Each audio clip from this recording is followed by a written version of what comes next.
What's up, guys? Coming at you from Shenzhen in a corner of a small room. I wanted to film this video on my balcony as I usually do, but there's a ton of construction noise going on outside in the neighboring building. So, okay, I thought I'd come in and do this because I put this video off for too long. This is a video about some recaps, some highlights from my interview with Rushan Abbas, plus some updates on information that was uncovered after the interview. I wanted to do this a while ago, but I ended up losing my voice for a few days after that interview. Perhaps the interview left me so speechless that I literally lost my voice. But I'm almost fully recovered, so I wanted to put this video together. I actually made one a couple of days ago, and there were so many contradictions, there were so many things to cover that it ended up being longer than the original interview, and I thought, no, well, we can't do this. So I was too worn out to re-record it. After realizing how long it was. I'm going to try my best to keep this as short as possible and just hit some of the key points here. So here we go. For those of you who don't know, didn't see the live stream, or didn't look at the video after the live stream, Rushan Abbas is she's Uyghur from Xinjiang, went to university in Xinjiang before moving to the US. When she moved to the US, she ended up finally working for Radio Free Asia in the 90s, a propaganda outlet for the US government, worked in Guantanamo Bay, helping to facilitate the interrogation of Uyghur prisoners with her translation services, and worked for the military-industrial complex. She now, of course, says that her sister is also missing. She's no longer in contact with her, and her assumption is that she's in a concentration camp in China. So right out of the gate, Rushan accused me of supporting a genocide by donating my YouTube super chats to the China Poverty Alleviation Fund, which she claims is a front for genocide. To give you a bit of a background information on the China Poverty Alleviation Fund, it's a non-governmental organization that works with big international brands to help lift children and families out of poverty.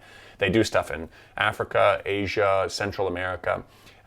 This organization has hundreds of projects ranging from educational support, maternal and infant healthcare, and village infrastructure projects. And I want to be clear about something here. I was under no obligation at any point to donate the proceeds from my live stream super chats to anything. I could have kept it myself just like every other YouTuber does.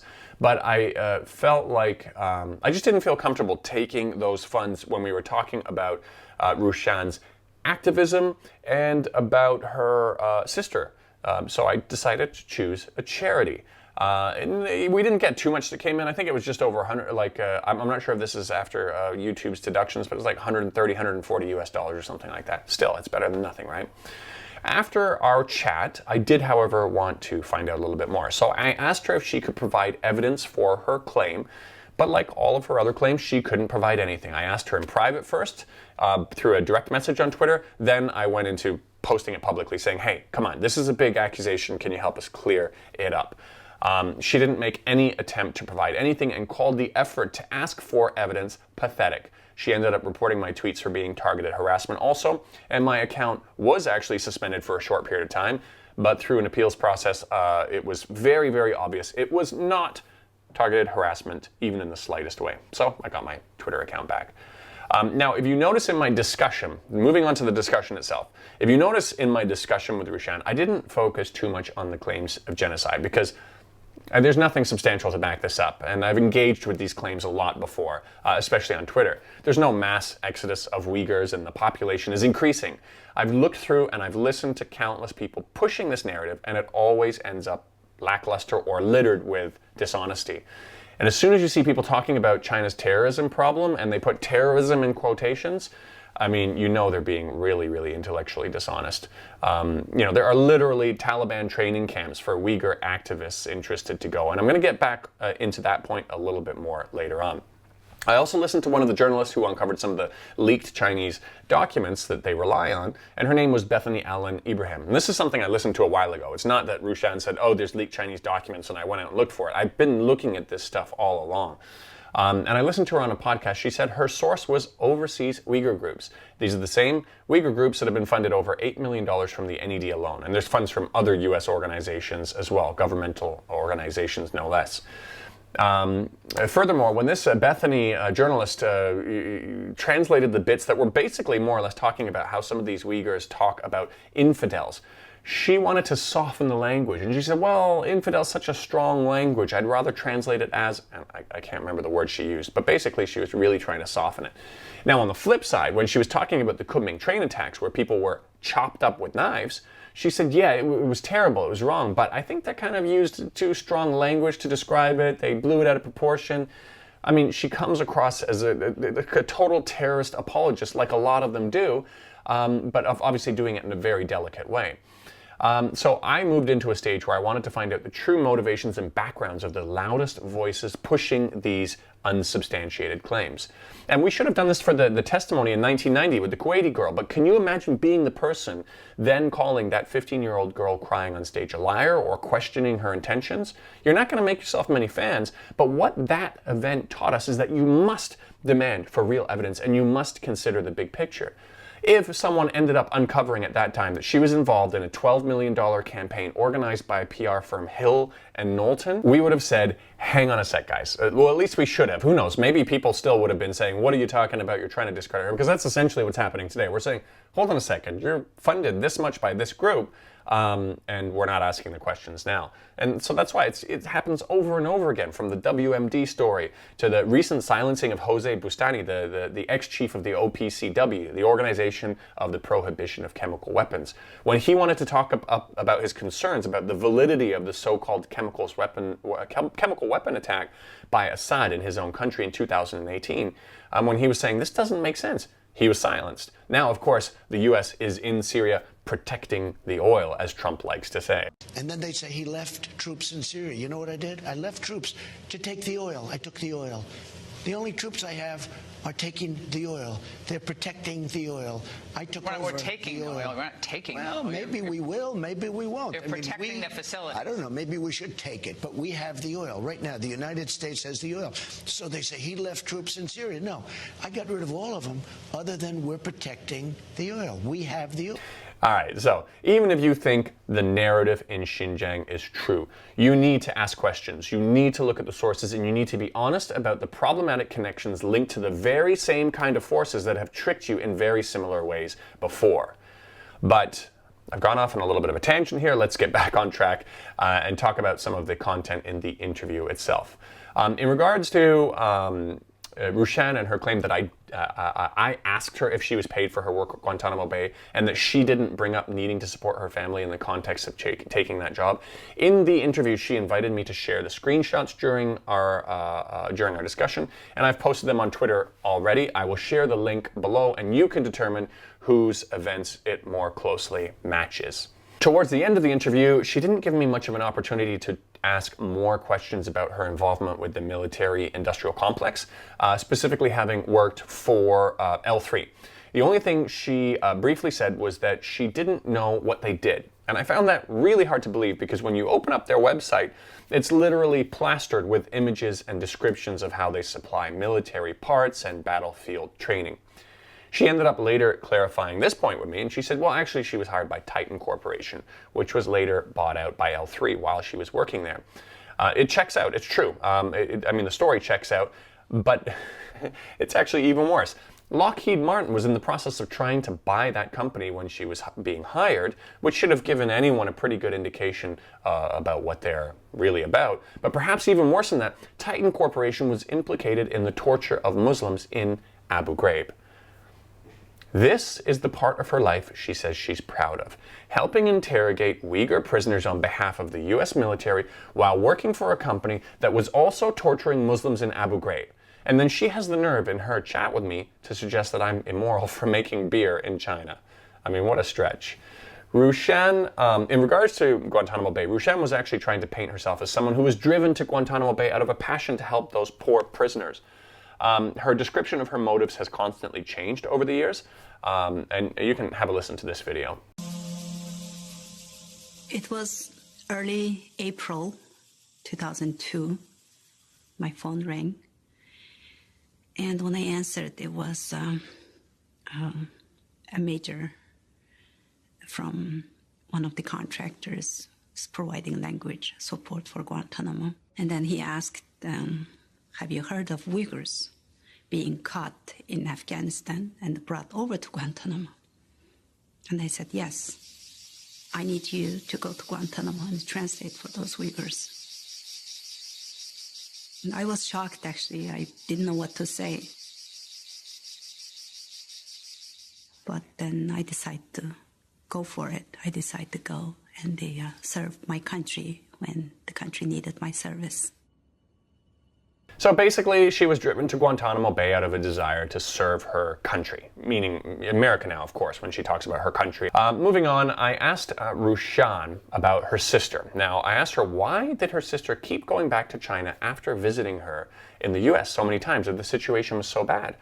It was after that point she became very vested in a narrative saying that the situation didn't turn bad until after her last visit in 2016. And this made me curious about why she felt the need to work for an anti-China news network in the late 90s, the USAGM Radio Free Asia, which they themselves have said they use as it's American soft power that's cheaper than the military. She said it was to bring the real news of Xinjiang to the people. So I was curious then. I asked her, well, then during your time as a journalist bringing the real news of Xinjiang to the people, did you write anything positive about Xinjiang? And then she said, well, my focus wasn't really Xinjiang, so I didn't get a clear answer on that. Back to the where I'm getting at with asking about her sister continually going back.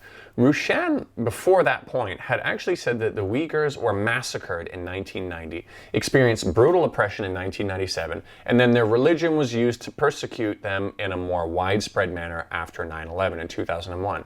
And she said she'd characterize what was going on at the time as a massacre, or a genocide, actually. She used the word genocide. And yet she also said that her sister kept going back after 3 visits to the US because the situation wasn't bad until after 2016. The whole narrative is contradicting itself. I then also brought up a video of Rushan from 10 years ago. I didn't play the video during our conversation, but I was asking about when she seemed, because in that video she seemed really upset and disappointed that Guantanamo Bay was not closing. And let me just play that video for you now. It's about 2 minutes long. The men always say that they had so much faith and trust in the United States government, but turned out to be that was not what they expected, and they were disappointed. I was too. I was disappointed in the legal system in U.S. and the constitution we have in this great country, how our forefathers built this country based on what values. What happened in Guantanamo was not what I understood of the Constitution. I often think that what if forefathers, they know what's happening today in Guantanamo, how they feel about this. But and I always have my faith and trust in the government that they are going to correct this mistake and do the right thing, especially when President Obama came to the office almost like next day. He announced that he was going to shut down Guantanamo within 1 year.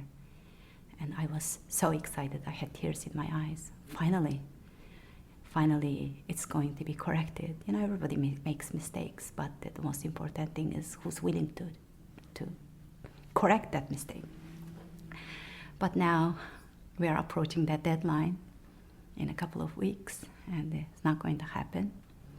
So those are the kind of things disappoints me, and I guess my 20 years in the United States, I always want to see the great side of the United States.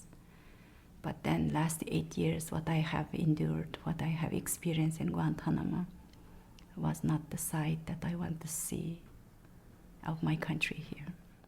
All right, so she doesn't speak this way anymore. She talks about how proud she was of her work and doesn't really speak up about Guantanamo Bay in the context of being a terrible place that needs to be closed down.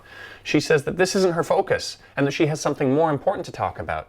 But I think, and you guys can disagree with me if you want, but I think it's pretty problematic that she participated personally in the Guantanamo Bay economy and as an activist, but this doesn't make her list of things to talk about. Of course, we've got to keep in mind that the new organization that she's founded is now funded by the US government, by the NED, so I'm not sure if she would be putting her funding at risk if she did add Guantanamo Bay to the list of things she cares to speak up about.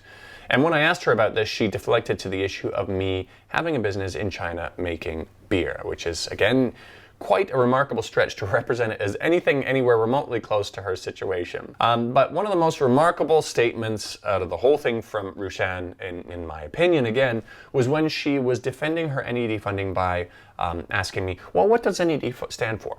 Stands for the National Endowment for Democracy. So he says, you see, it stands for democracy because democracy is in the name. This is, of course, far from the truth. They don't care about democracy. They'll install a dictator into a foreign country as long as it means they'll be friendly to American foreign policy and corporate interests. Alan Weinstein, the founder of NED, even said in that regards, a lot of what we do today was covertly done by the CIA 25 years ago.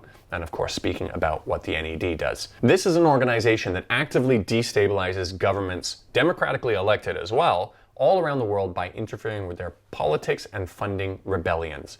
The same thing America goes into a panic attack about when they think it's being done to them. Personally, I don't believe that Rushan is really truly ignorant about what the NED does and what their goals are. I think she's just pretending to be. I also went into a little bit more detail with her, talking about the motives of the funding that she gets. And I mentioned also Lawrence Wilkerson, the retired United States Army colonel and former Chief of Staff to the United States Secretary of State Colin Powell. And he said the United States has an incentive to destabilize China through Xinjiang and to use the Uyghurs when doing so. False flag events or using activists to excuse future aggressions is something we should all be alert about. This is why the conversation, my conversation was really about finding out what her motives are and connections when she's doing her activisms. Inventing events is something the United States does, from the Gulf of Tonkin to the weapons of mass destruction lies and beyond. Hiring activists like they did with the testimony in 1990, where the girl said, Iraqi soldiers were throwing babies from incubators and letting them die on the floor. This is something that they do. And now, here we are. We're faced with a situation where there's no evidence of a genocide. None of the refugee camps in the bordering countries are overflowing with people trying to escape mass extermination. The population is going up, and the government has funded at least $8 million in Uyghur activist groups since 2004. Again, just through the NED. There's other organizations also. And Rushan's organization is now one of them as well. So when you take that into consideration, and the US has an incentive to destabilize China from within Xinjiang, both to offset China's economy, slowly exceeding that, or looking like it's on track to exceed that of the US's, and to disrupt key areas of the Belt and Road Initiative, you've got every reason to be skeptical about what's going on as well. This is why when Rushan tried to compare a supposed genocide in Xinjiang to Nazi Germany, despite no one trying to escape, she said we should always remember the phrase, never again.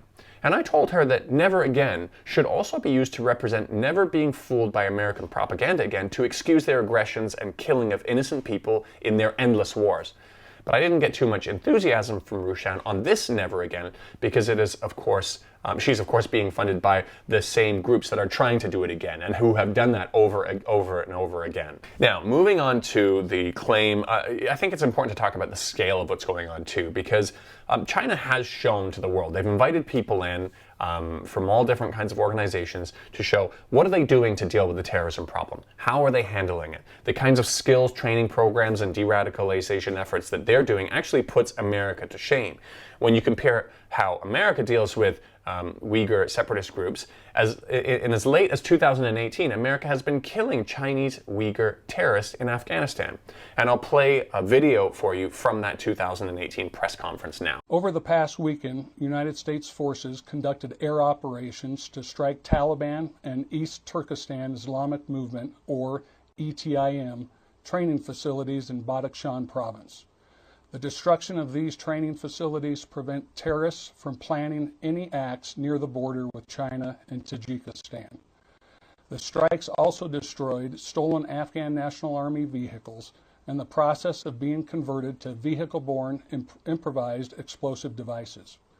One brief note on ETIM, which I just mentioned.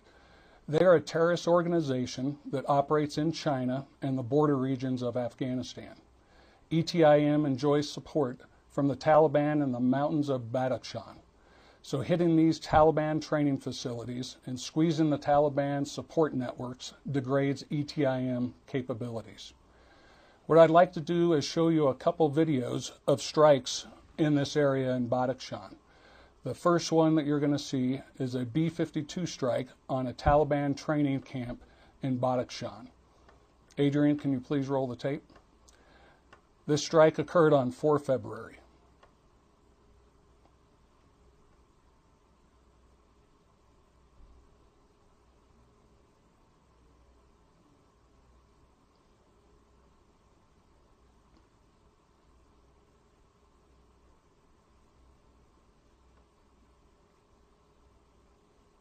All right, so that's how America handles these people. There's no de-radicalization efforts. There's no skills training. There's no having a discussion. That's what they do. And according to Rushan, they don't, in Guantanamo Bay, they also don't have any de-radicalization efforts or programs, no skills training programs in Guantanamo Bay either, to prepare these people for life when they finally end up leaving after years and years and years of being locked up. So to tie this into a more important point, what we've got here, there's no real evidence to support that there's actually a genocide going on. But even, there's no evidence to even support the idea that 20% of the population, or 3 million people, as Rushan said, is being housed, fed, and detained. Imagine how much that would cost also in these kinds of centers. The claim is absolutely ridiculous. And if you look at, though, the little effort that actually is going on in China, is the perfect thing for a U.S. propagandist to jump on top of and represent it as something that it's not, or something that's far worse than it really is. I mean, it's a dream come true. It's a way to villainize China, potentially prepare people for a conflict with China, and detract from the actual, verifiable, terrible ways that the U.S. treats Muslims around the world, through companies like the ones that Rushan worked for, no less. Going back to Rushan's sister story again, in my personal opinion, it is highly likely that she is actually in detention. I don't know how connected she was to her sister's work, but I don't know. I also think it's entirely possible that she either has voluntarily or has been ordered not to contact her overseas family anymore. Whatever the case may be, I absolutely think that it has something to do directly with Rushan's work. She checked off all of the possible boxes she could to put her family at risk. She worked for the American military-industrial complex. She worked as an American propagandist for Radio Free Asia. She was a Xinjiang separatist, always referring to Xinjiang as East Turkestan. She's connected to the people who have been blamed, or at least have been accused, for encouraging the riots in Xinjiang that killed many people. And she's funded by the NED, an extension of the CIA. Rushan did not seem to empathize with the possibility or take responsibility for what she has been doing in that regard, or how it could even remotely be connected. She basically says it doesn't make sense.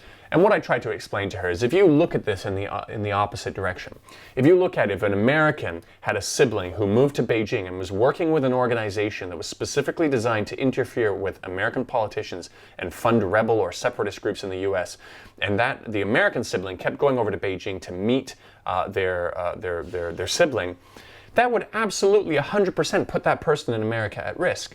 And I'd go as far as calling the Beijing-based sibling immoral, irresponsible, and selfish. Now, for you guys to understand how problematic I am, maybe some of you guys don't empathize with how problematic I think the NED's efforts are.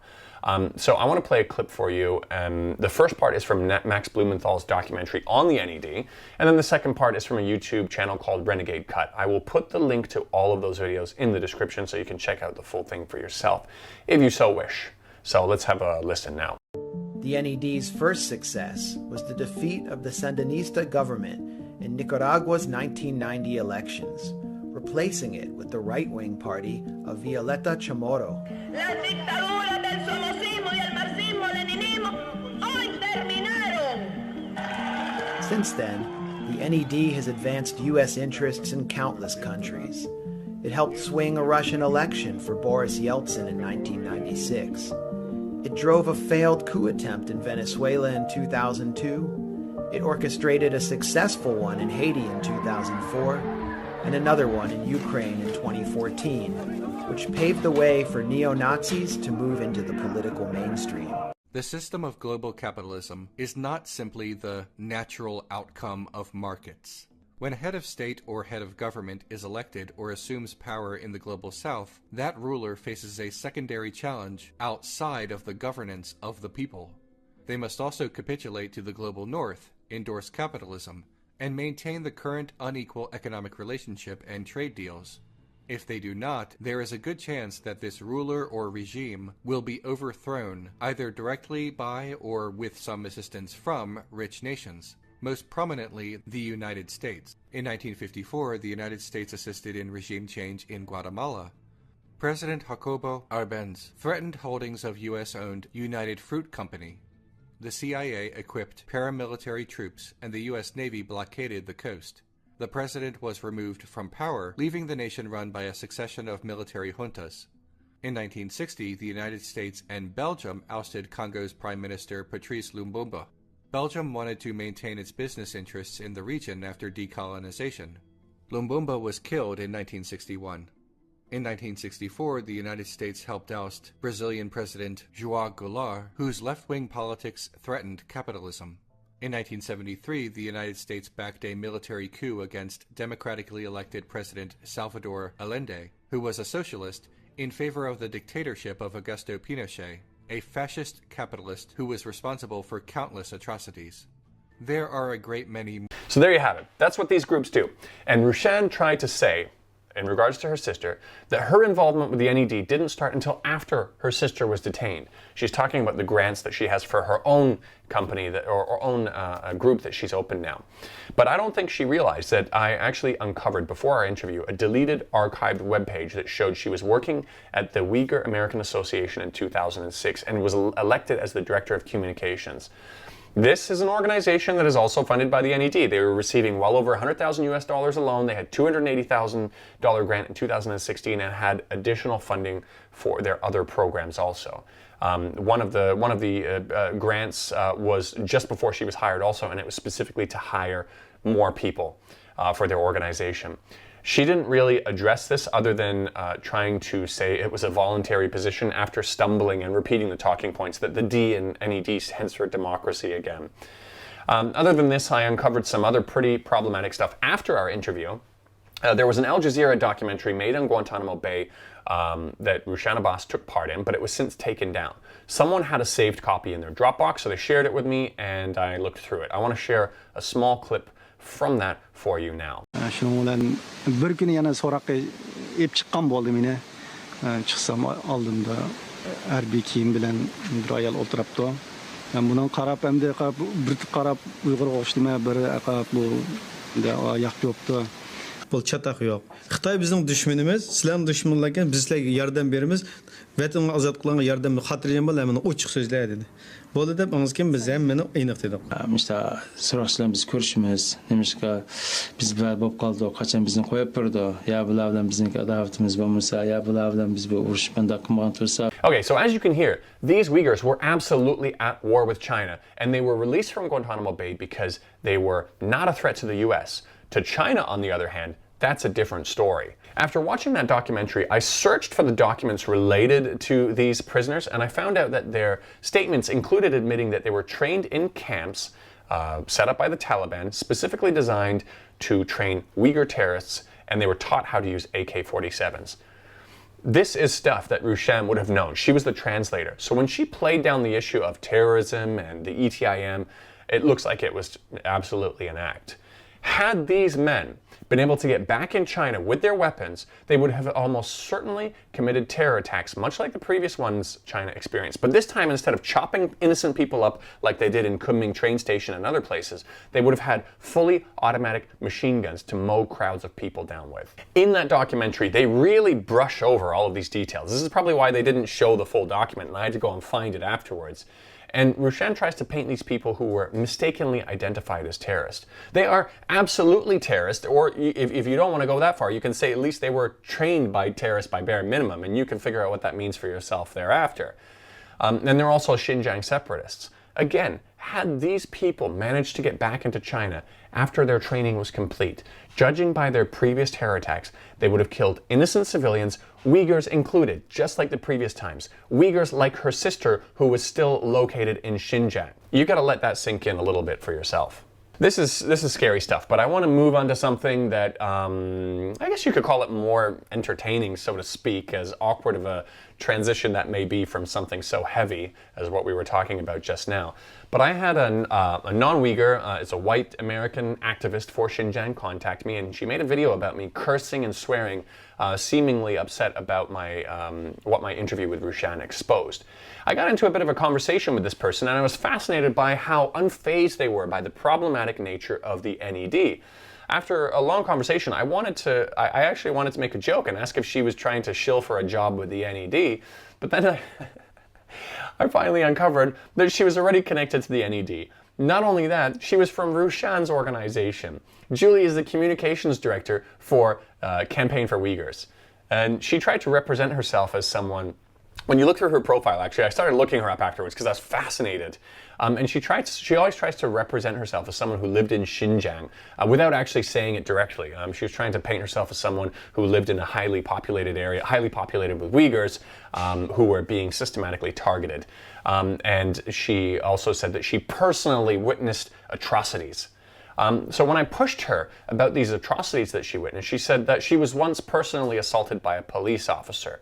And another time there was a police officer walking around taking away all the Uyghur passports, and she was mistaken as a Uyghur. When I ended up pushing for more information about this, this is what happened. Let's have a read of these tweets here. All right, so she's talking about, she starts off talking about the atrocities she witnessed.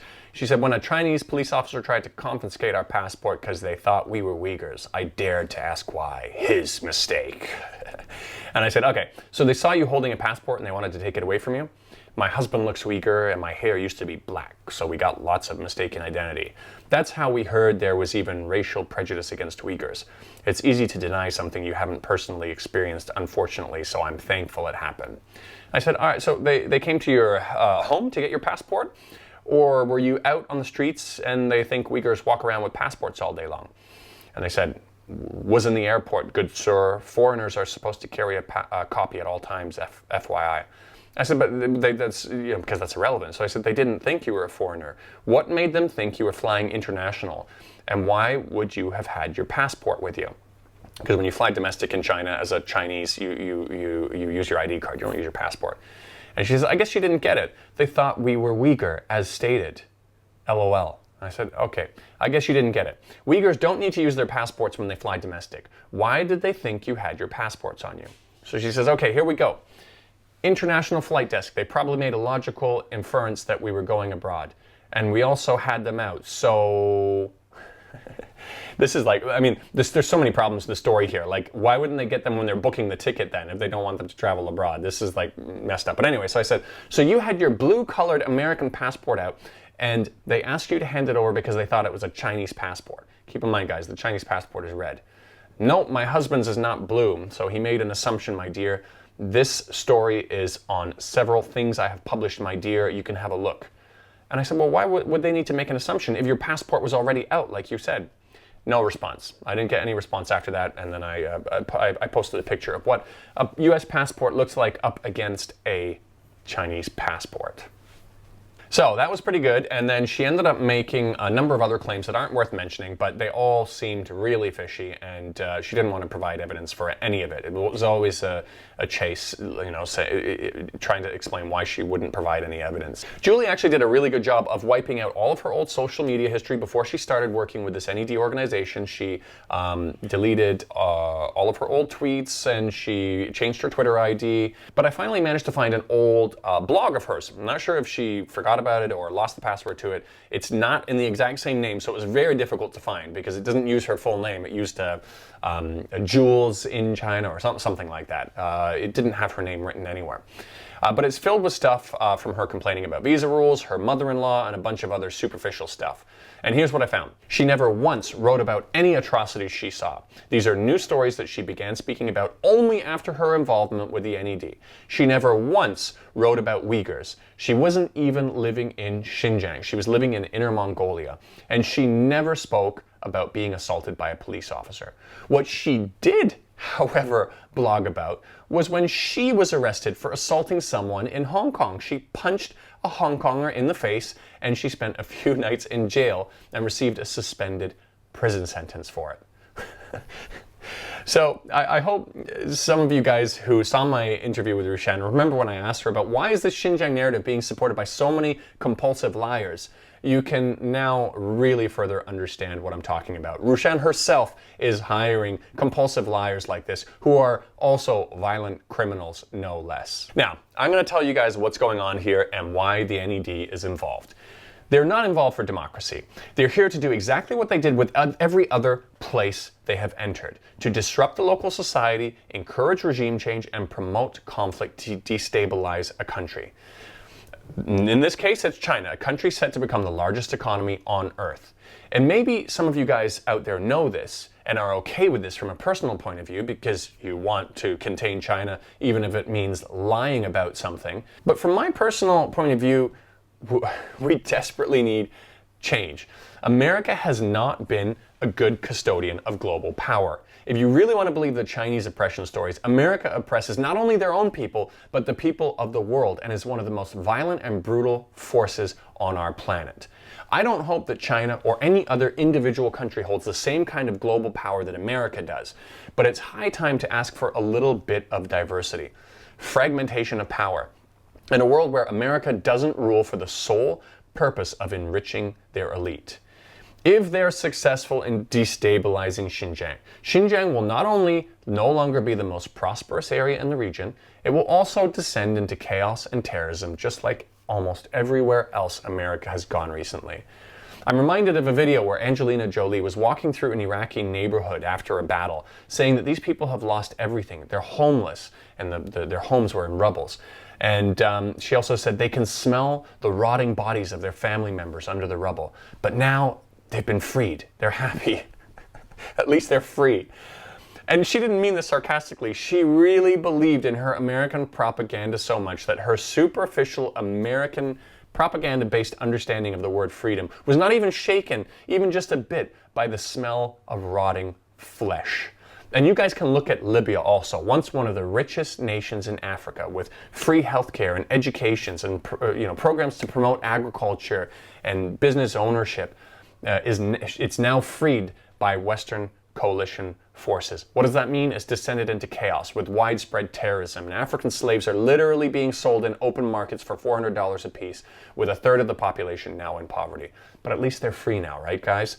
So you can understand why the real people of Xinjiang, not these phony activists, are saying, keep your goddamn hands off of Xinjiang. I'm going to wrap it up here, guys, but, I just want everybody to stay alert. Demand more logical, observable evidence when the accusations are this big and this grand. Ask for more than just testimonies, many of which are attracted and encouraged by millions of dollars of funding per year, and ask for more than documents with shoddy translations and massive assumptions and questionable origin. I'll see you guys next time. Take care.